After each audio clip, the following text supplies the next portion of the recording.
So, good morning guys. Magugulay tayo ngayon ng bago at lubi-lubi. Yung bago guys ay isang uri din ng, yan, ng gulay. Ito guys yung lubi-lubi. Yan. Ang kinukuha dito guys is yung talbos lang. Papakita ko sa inyo guys kung anong karaniwang luto nito dito sa amin sa Bicol.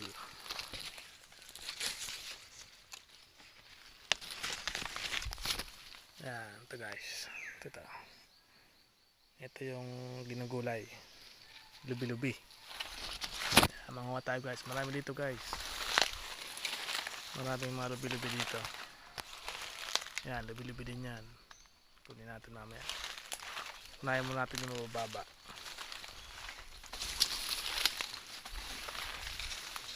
Meron. Isa pa dito.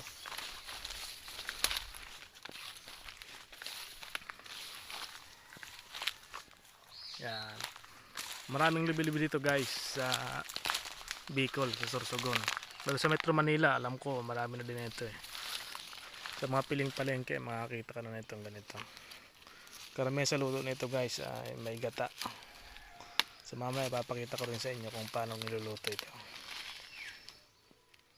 Yan. Pero haluan natin ito guys ng bago.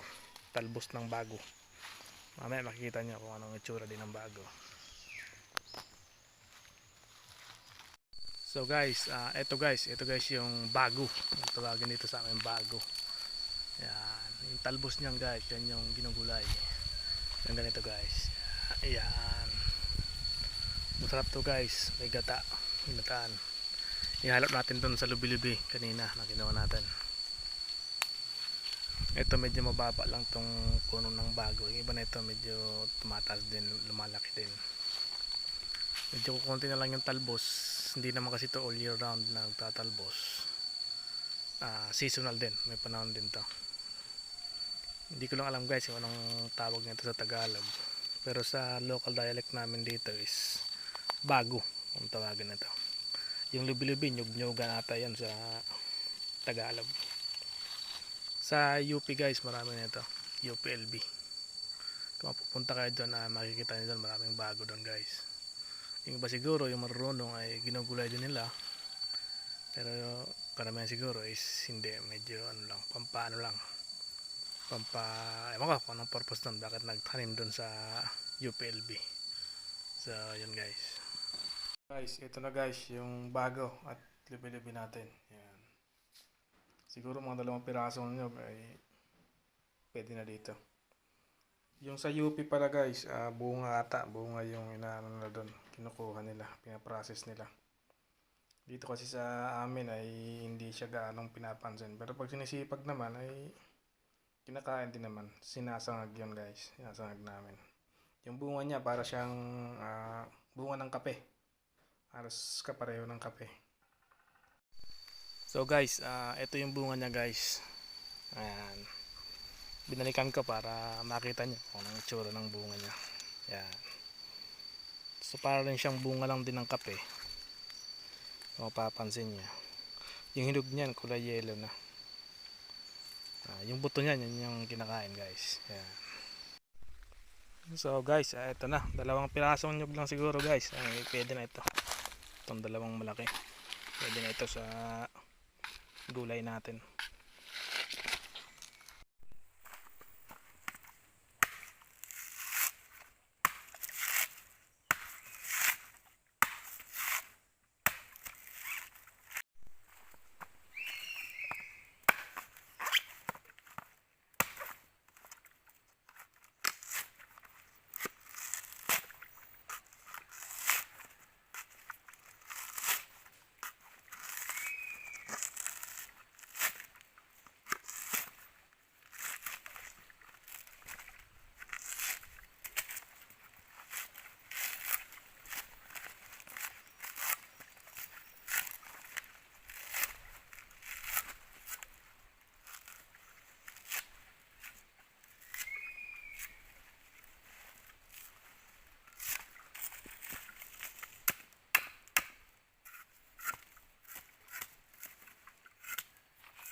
Guys, ito na guys yung dalawang pirasong nyog atin ang pipigain. Isang piga lang guys, isang tasa ng tubig. At mas masarap yun pag tuyo lang, wala siyang sabaw, yung gulay na yan.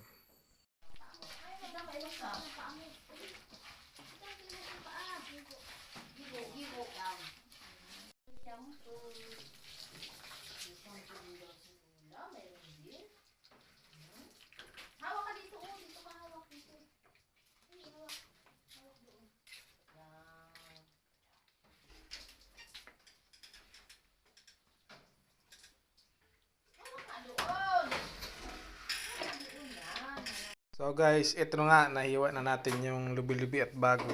Yung lubi-lubi pala, yung malalambot lang yung kinukuha niyan. Ito, tapon na to. Ito yung kasama guys. Ganyan. So yan, ang pansahog natin, dilis, bawang sibuyas.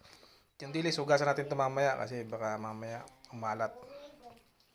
Yung pansahog nito guys, pwede naman, yan, dilis, pwedeng tulingan, paksawin muna, tambakol, or pwede naman galunggong. Kahit ano guys, basta ginataan guys, masarap to guys. So guys, ready na nga tong gata natin. So lutuin na natin guys.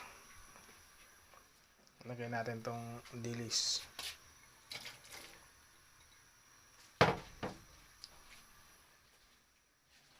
Tsaka itong bawang sibuyas. Inon natin yung dilis guys kasi para maluto ng maayos. Yung gulay kasi madali lang lutuin naman yun eh. Ito yun guys, antayin lang natin kumulo. So ito na nga guys, kumukulo na. Mamaya pag medyo konti na lang yung gata, medyo naglalatik na, ay ilalagay natin yung gulay. Templado na din to guys. Nilagyan natin ng konting asin. At medyo maalat din yung dilis kasi. Kaya konting asin lang.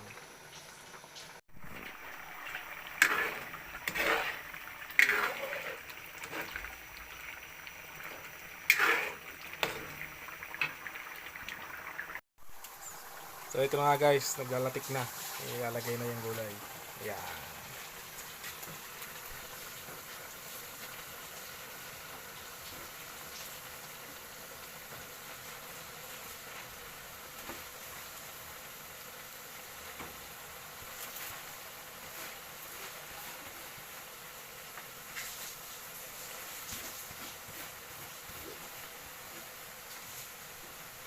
Yan, tapos halo-haluin lang yan guys para maluto ang ibabaw. Kaglit lang maluto to guys. Green leafy vegetable.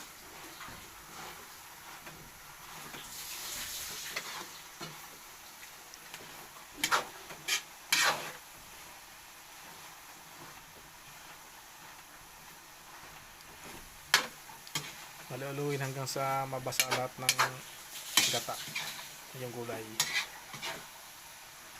And then pag medyo nagmamantika na, yan na yan, luto na yan guys.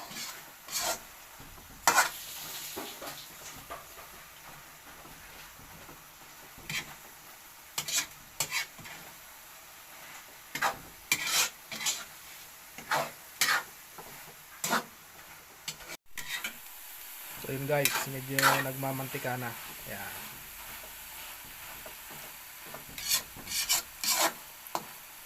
Ginataang lubi-lubi at bago na may sahog na dilis. Ayan.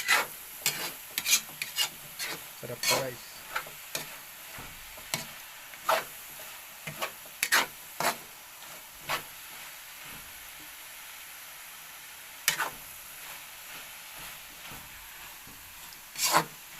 Ayan, medyo masarap yan guys pag medyo natutong-tutong ng konti. Bago, lubi-lubi, dilis sa dalawang pirasong nyog.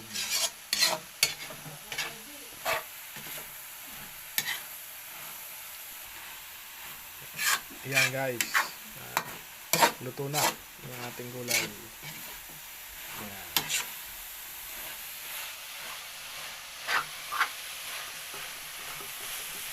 Luto na yan guys.